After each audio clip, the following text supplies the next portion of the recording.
हर व्यक्ति की अपनी एक दिनचर्या होनी चाहिए। ऐसा नहीं कि आज हम 4 बजे उठे, कल 7 बजे उठे, पर फिर मन को आप कंट्रोल नहीं कर पाएंगे। मन के लिए एक दिनचर्या होनी चाहिए कि हमको 10 बजे सोना है, 4 बजे उठ जाना है, तो फिर 4 से 4:15 नहीं होना चाहिए। 4 बजे उठ जाना, ऐसा नियम बना ले। और उठ करके हमको थोड़ी देर नाम जप करना है, थोड़ी देर हमें वाणी जी का गायन करना है, थोड़ी देर हमें ध्यान, एक अपनी दिनचर्या। फिर हम अपने संसार के कार्य के नियम, जो संसार के कार्य हैं, उनको भी करते हुए भगवान को समर्पित करें।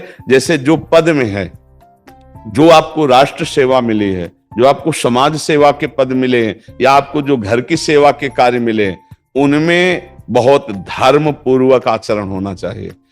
अगर आप अधर्म आचरण करते हैं, अपने पद का दुरुपयोग करते हैं, तो आप सुबह जग करके थोड़ा माला चला लीजिए, फिर भी आपका कल्याण नहीं होगा, क्योंकि आप अपने पद का, अपने सेवा का दुरुपयोग कर रहे हैं। जैसे हम जानते हैं कि अधर्म आचरण है, ये अधर्मी है, हमें पता है दोषी है, और वो हमको कुछ धन दे देता है, और हम उसको मुक्त करवाने की बात सोचते हैं, और जो निर्दोष है उसको फंसा देते हैं। अब तुम चाहे जितना माला चलाने की कोशिश करो या दान पुण्य करो, वो तुम्हारा अधर्म आचरण, वो अधर्म का धन तुम्हें सतमार्ग में नहीं जाने देगा।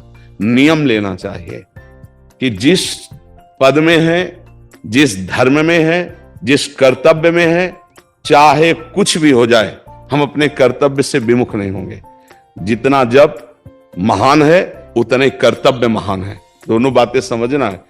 जब माला फेरा और इसके बाद बेईमानी, अधर्माचरण, इनका कोई नियम नहीं है कि हमें कैसे चलना है, तो वो माला काम नहीं कर पाएगा, क्योंकि उसका तभी सत्य भाव माना जाएगा माला जपला जब धर्माचरण है। धर्माचरण नियम से।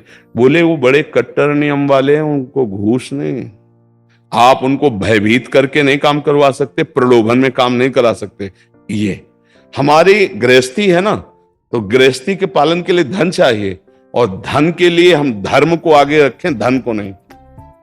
धर्म को, हमारा कर्तव्य क्या, प्रायः जैसे पूज्य बाबा ने कहा, आज हमारे देश में बहुत दुर्दशा हो रही है। दुर्दशा हो रही, क्यों? क्योंकि सब अपनी जगह से गलत हो रहे हैं। अगर अपनी जगह हम ठीक रहे तो हमारी दुर्दशा नहीं होगी, हमारा भजन कम होगा, लेकिन हम धर्म से चल रहे हैं तो हम विजयी होंगे। हम भगवान को प्रसन्न कर सकते हैं, क्योंकि हमें जो कार्य मिला है वो भगवान का ही कार्य, सृष्टि भगवान का कार्य।